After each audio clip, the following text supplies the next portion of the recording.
Tonight on CTV, learn about the recent vaccine verified program that has been put on hold since a protest has individuals concerned and upset. Plus, more utility rate increases you should know about and how CSU's Carbon Solution Center hopes to come up with strategies for a healthier soil. That's here on CTV Channel 11.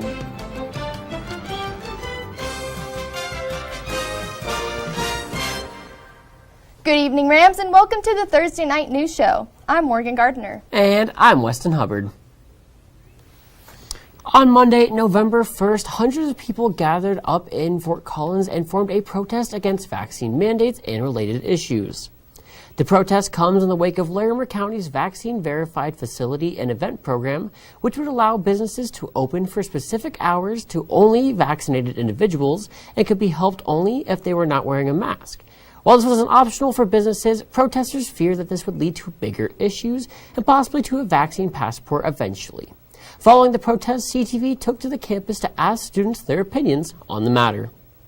I think vaccine and mask mandates are kind of important at this point. I mean, we've been asking for voluntary mask wearing and voluntary vaccines for ages now. I think you can see both sides of the argument for sure, because people always want their opinion to be validated and their so-called choice of, like their freedom and stuff. But I also think that in the betterment of the community that we need to come together and create more effective mandates to protect not only ourselves but everyone around us too. I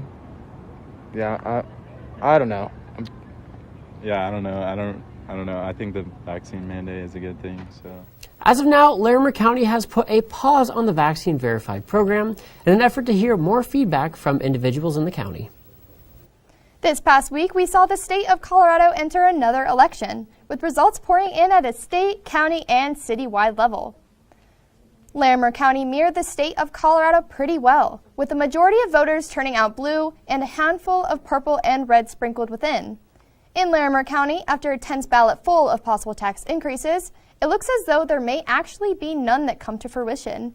The only significant chunk of Larimer County that voted in favor of some new taxes on things such as medical marijuana going towards repairs of buildings was Wellington, with pretty much everyone else against it. Another ballot topic widely talked about is that of ranked choice voting, which Broomfield actually voted yes to.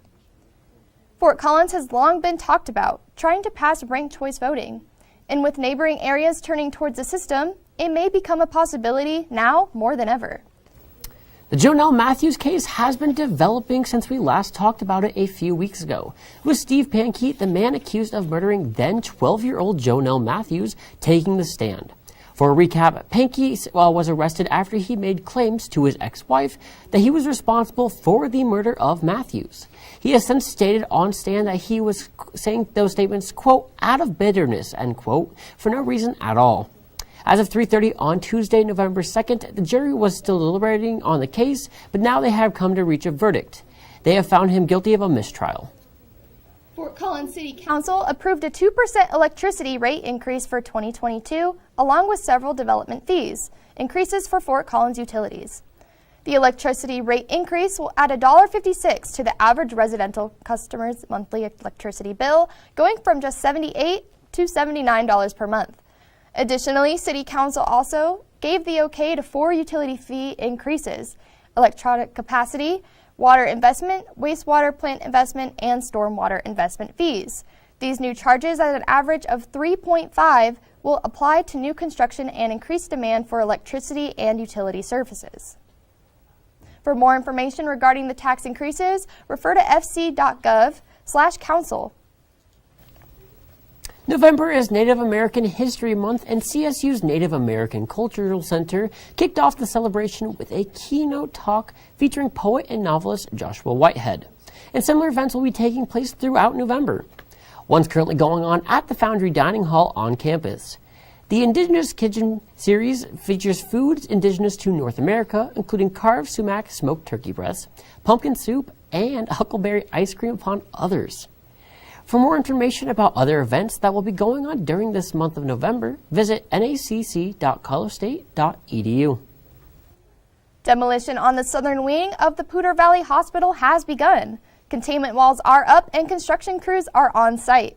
as work begins on a 2-year, $76.5 million renovation that includes a new lobby, front entrance, and upgrades to 2 of its 5 floors.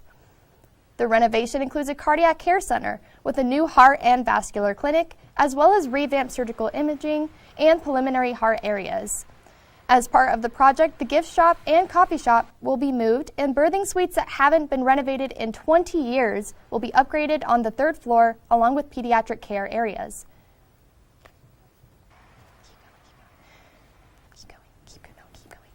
New signage and a redesigned traffic flow off LeMay Avenue and Robertson Street will guide patients and visitors to a new entrance, featuring an updated lounge and other accommodations. For now, the main entrance and front lobby will remain open until the hospital needs to reroute patients and visitors to a temporary entrance next summer. Matt Archuleta, project executive of the renovation, said that the redesign is meant to enhance Poudre Valley's hospital reputation as a next-generation healthcare facility. Construction is expected to be completed in 2023, in time for the hospital's 100th anniversary. Make sure you stick around, Rams. We'll update you on all the beautiful fall weather to come. That's next on Weather here at CTV Channel 11.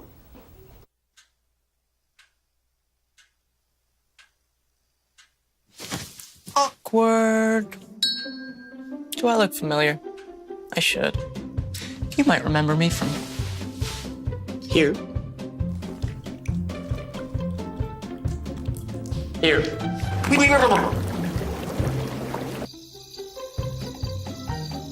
Or maybe even here. But an awkward silence can be a great thing. It can actually be a perfect moment to reach out to a friend and ask if they're okay if they seem down. It doesn't matter how you say it. You all right? Everything's okay? All G? You all right, girl? Oh, You cool? you bugging dog. Just show you're there for them. Go on, Kelly. Susie Awkward.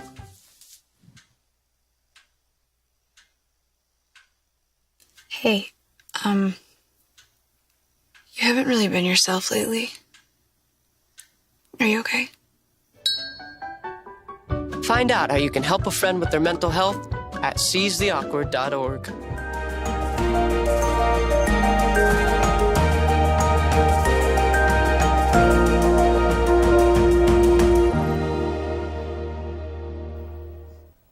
Evening, Rams. I'm Kenneth Frederick, and I will be your weather anchor for tonight. Now, we're going to start off with our current conditions. And as you can see, we have about 54 degrees right now with about a 4-mile-an-hour wind coming from the west-southwest direction. Sunset today was at 5:53, and tonight it's going to be mostly clear with only a little bit of cloud cover. Looking at our overnight lows, as you can see, up and down the I-25 corridor, we're looking at mid-30s to about low 40s, only Denver reaching 42. That's going to be our high for our overnight lows, and across the eastern plain, we're looking at mostly mid to low 30s, with Burlington being our exception at 38. And looking out across the mountains, it's going to be a fair bit colder than it is out here on the Front Range. Vail is at 33, Grand Junction at 37, and our 2 lowest temperatures for tonight are going to be Gunnison and Alamosa at 17 degrees. Tomorrow, it's going to be a little bit warmer, with Fort Collins at 71 and Denver at a similar 72. Out across the eastern plains and up and down the I-25 corridor, we're looking at mostly mid to low 70s. It's going to be a fair bit warmer, and I know I will probably be saving the jacket for later tomorrow night when it gets a bit colder. Looking across the mountains right now, it's a fair bit colder than it is out across the plains, with temperatures from the mid-50s up until the low 60s. And that is going to be pretty similar for the rest of the week. Looking at tomorrow's forecast, though, it's going to be one of our warmer days at 71 with a high and a low of 39. It's going to be partly cloudy with a little bit of sun poking through. It shouldn't be too weathery tomorrow. The wind will be 6 miles an hour coming from the northwest, and the sunset tomorrow at 5:52. For our 5-day forecast, starting off on Monday and Tuesday, they're going to be our nicest days of the week. Monday is a little bit cold. Monday is going to be a little bit cold. excuse me, that is supposed to say Thursday. Thursday, it is going to be 65 with a low of 38. Friday, 71 with a low of 35. They're going to be our sunniest days. And starting the weekend, Saturday, Sunday, and next Monday, it's going to be a little bit cloudy. On Saturday and Sunday, it's going to be 72 degrees for your high and around 37 for your lows. Pretty nice weekend, in my opinion. Then going into next week, it's going to be our coldest day with some of our heaviest cloud cover. You're only going to get a high of about 57 and a low of about 33. Well, Rams, that is all the time I have for you tonight on weather, but make sure to stick around after the break because Weston and Morgan will have more news. I'll be right back. Hi! You think you're probably sober? Yeah. But you're thinking about taking the back roads home, just in case. If you're probably sober, then why would you do that?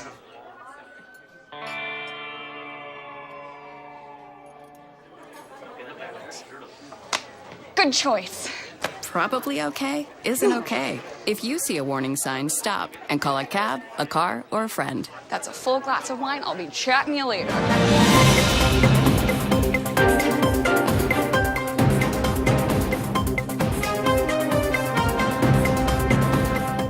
Welcome back from the weather break, Rams. Thanks for joining us.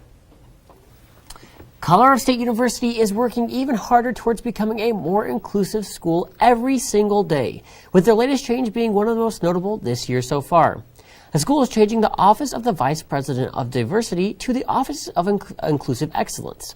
This change is meant to reflect a more inclusive tone from the school, one that helps all individuals feel included and safe. Quote, this reorganization will help evaluate and galvanize this work across campus, end quote. The reorganization looks to help put together a more inclusive team as well as to meet the ambitious changes they want to make here on campus.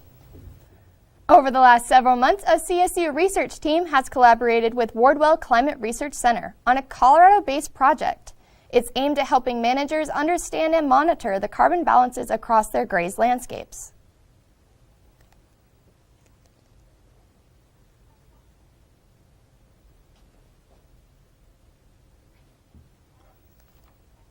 Rangelands cover a vast proportion of our global land surface and have a significant potential to store carbon in their soils with proper management. This year, the new CSU Soil Carbon Solution Center launched, after researchers wanted to understand soil processes and see how said understanding could help solve big issues, such as climate change or sustainable food production. The rangeland carbon monitoring tool that we're developing in this project will allow an accurate quantification of how much soil carbon can be sequestered or is sequestered as a result of management practices. Researcher M. Francisca Coltrufo states that using tools like the Rangeland Monitoring app helps us better understand the land and overall improve the longevity of said land that belongs to ranchers, plants, and animals. Those of us who are land managers out there interacting with those places every day have a kind of intuitive sense of how things are going based on our observational abilities. But we don't really know without measuring it, without good scientific tools to help us understand exactly what's happening. And if we can understand what's happening, that can inform our management to enable us to do a better job. Ranches cover so much habitable land area, and the way we interact with livestock and manage plants in native lands has a big impact on biodiversity and ecological integrity of those range lands. Cotrufo and her colleagues share that if we can better understand what sort of management practices lead to better soil, then we can tailor management to that happy medium and improve the land overall. The work that the research lab is doing seems pretty revolutionary in terms of soil management and protecting native land. We'll be sure to keep you updated past the show on how the project is coming along. For the 24-hour fitness off of college, the basketball courts have seen their last dunk. The swimming pool, its last laps, because drumroll please, the roughly 45,000 square feet that house the gym is turning into Fort Collins' third Target location. The new Target store will join Walmart to become one of two large national general retailers in the downtown Fort Collins area. With underground and top-level parking, the new building is set to have more than enough room to accommodate for its residents. It's going to, quote, provide an additional convenience for residents, said Fort Collins interim city manager Kelly Demetrio. Quote, it'll be great to have the additional level of access for people too, unquote. The downtown Target will be smaller than the store on Troutman Parkway and the other one on Front Range Village, but it will include a CVS pharmacy, some groceries, as well as the usual Target items. The new location is set to open its doors on Friday, November 7th, and is located off of Mulberry in Remington. I, for one, am very excited to see a Target pop up within walking distance because I need some new Lego sets. Fans of the infamous Charles Cheese, aka Chuck E. Cheese, will be in remorse to learn that following its closure last year, the Chuck E. Cheese off West Prospect Road and College Avenue will be officially taken over by an AUTOZONE store. This comes after a fall-through of previous plans to have the building be torn down and instead change the property into a smaller Marriott hotel location. The building owner, Les Kaplan, has come out and stated that AUTOZONE has officially signed a long-term lease, bringing that Mouse's claim over the building to an end. Rest in peace, Chuck E. Cheese. Now, let's take it over to our live reporter for the night, Kenny Frederick, to give us an update on how the blood drive we covered last week went. Thank you, Weston. Last week was the frightening season of Halloween, and for some people, there isn't much scarier than needles. But those are a part of a vital process in the community. Donating blood. Last Friday marked the 20th annual Hoska Automotive Blood Drive at the UC Health Garth Ingold Blood Center. This year had a whopping turnout of 77 donations, 3 less than their record. Jason Lightbody has been donating blood at the Hoska Halloween Blood Drive for over a decade. He says that it's important to him to donate because of his brother's sacrifice a few years ago. My brother died 3 years ago, and he donated quite a few of his organs. So I know he saved some lives, changed some people's lives, so this is something pretty small that I can do to help. And Lightbody isn't the only one who saw the importance. The staff at the blood center go out in their buses to collect all over the community. But once blood is donated, how is it being used by local hospitals? The Hoskas and staff at UC Health say that one donation can save up to 2 to 3 people. And several UC Health employees take that message upon themselves, donating on a frequent basis. I donate every 2 weeks or so, and I do it because I know that it's benefiting someone else, and it fills me up to do that. Once treated, red blood cells are good for 42 days. Platelets are also good for about a week, allowing for storage and transport. Blood from the Garth Ingold Center goes to hospitals all around the state, from POUDRE Health locally all the way down to Colorado Springs at times. Trauma patients who've lost blood are the main recipients of transfusions. As well, cancer patients rely on platelets for treatment. The Hoskas in UC Health are hoping to get as many people as possible to come save a few lives with vital donations. And what an easy way to save a life. To possibly save 3 lives. You can save 3 lives possibly with one donation.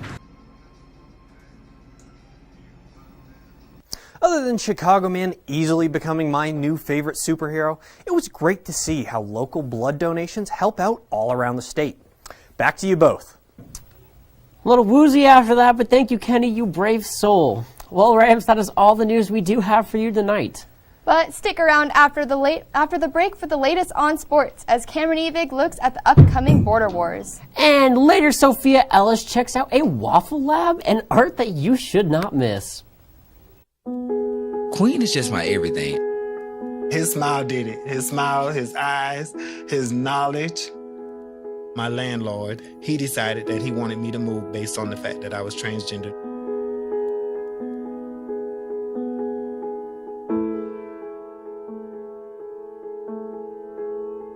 Let's just respect people in everyday life for just being human. What's up, Rams, and welcome back to your favorite part of the Thursday night show, Cam's Corner. I'm your host, Cameron Evig. CSU football is coming off 2 very disappointing losses in a row, but no matter the record of both sides, the matchup this weekend always means just a little bit more to the squad and their fans. I'll preview this year's border war, set for Saturday. Plus, the Rams' most promising program is set to officially kick off their season Tuesday against a Sweet 16 team from last year. CSU Hoops is finally back. All that and more on Cam's Corner, starting right now.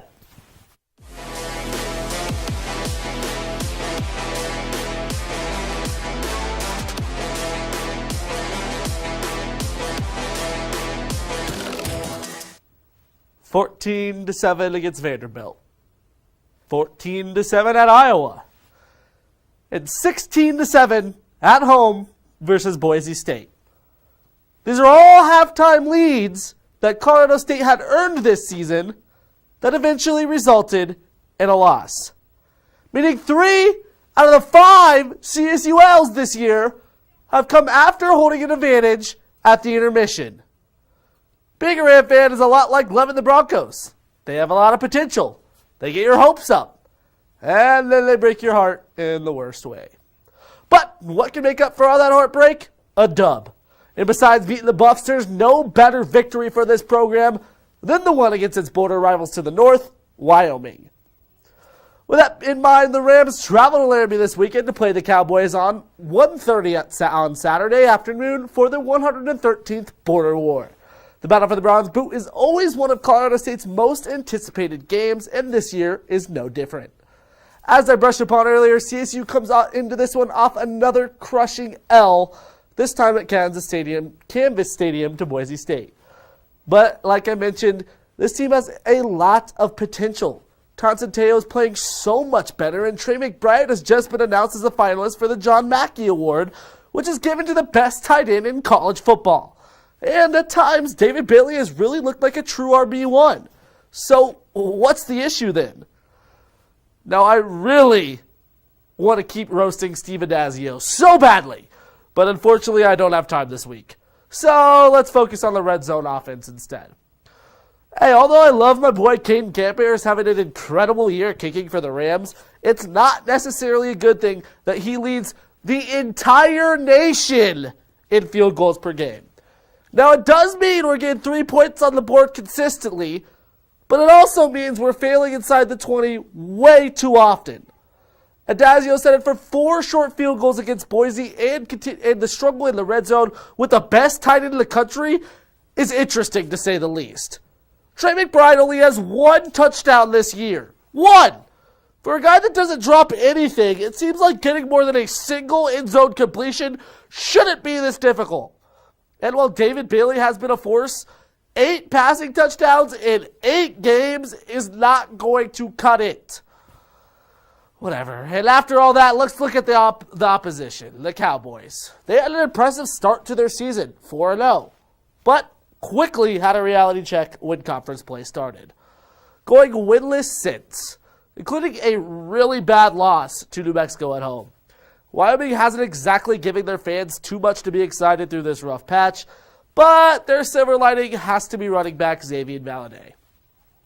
This unit ran for 172 yards against Fresno State 2 weeks ago, also always bringing that explosiveness as a runner. But still, stacking the box against this UW team should completely shut down this otherwise very poor offense. Look, if CSU loses this game, Steve Addazio should start questioning his job security. Plain and simple. And, Ram fans, it looks like that's all the time I've got for you today. But stick around, as we got all entertainment news right after this. Bye-bye. Hi. Hoping for a crisp breeze to help keep you alert. Oh, he took a sip of water too. That'll probably help. You were probably going to turn down the radio too, so you could focus, right?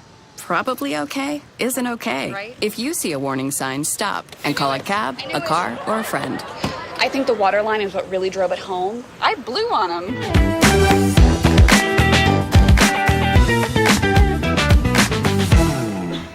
Hey Rams, welcome back from the break. I'm Sophia Ellis, filling in for Tom Isaacson to bring you all the spice and entertainment.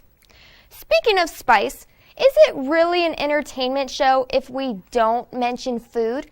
If you live in Fort Collins and not under a rock, then you probably know about the Exchange. But did you know there's a new restaurant moving in? That's right, the Waffle Lab, a Fort Collins favorite, is opening their 3rd location in the heart of Old Town. Starting as a food truck, this restaurant has skyrocketed. The Waffle Lab opened their first location off Mountain Avenue, then eventually expanded to Boulder. And now we get a second location in Fort Collins. They are set to open up in the mid to late November. Sadly, I won't be able to get my chicken and waffles fix there since that's chicken cones territory, but they will still have lots of options to choose from. Speaking of downtown, tomorrow marks November's first Friday Art Walk. This self-guided walking tour in Old Town celebrates creativity and culture. Music and visual performances are displayed for the public at participating businesses. This unique experience exhibits a spectrum of styles from artists of all different backgrounds and genres. The event goes from 6 to 9 in the evening. What a great way to show off the community's creativity. I might just have to stop by. While we are on the topic of visual art, the movie The Killian and the Comeback Kid premiered at the Lyric this week. I got to talk with the director, writer, and actor of the film. Here's what I learned. What to do after graduation? A question many college students ask themselves. Taylor A. Purdy, writer, director, and star of Killian and the Comeback Kids, incorporates these thoughts in his film. 1 in 3 kids who graduate college go home for like 3 to 5 years afterwards, after their big degree. And there's a lot of kind of like subplots in the movie about, are we glad that we went to college? Because college isn't just for your degree. There's a lot of like I said, I mean, the guy playing the other lead with me in this is out of that experience. Just the sort of like expectations reality element of that is in there. And I think anybody who's applying to schools or a few years out of school will, get something unique out of that. Killian and the Comeback Kids is about some young kids out of college getting together to play folk music at a music festival. The show streamed right here in Fort Collins at the Lyric. It's theaters like the Lyric that are the places that I like to go to the most, and where there really is a culture of film going and like film thinking and film hangouts. They've made like a Killian and the Comeback Kids drink at the Lyric. The alcoholic drink made specifically for the show is meant to promote conversation and film hangouts. The whiskey drink is called the Busker. It's basically a drink that my co-songwriter and I wrote about half a song about. But it's more than the culture of the Lyric that upholds the meaning of the film. It's the overall message.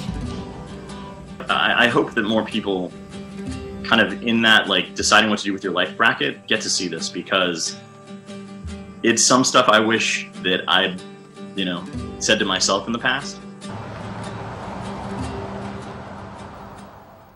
It was such a pleasure to talk with Taylor about this showing. Sadly, today was the last day to watch the film at the Lyric, but don't worry because there will be plenty more movies to come in the future.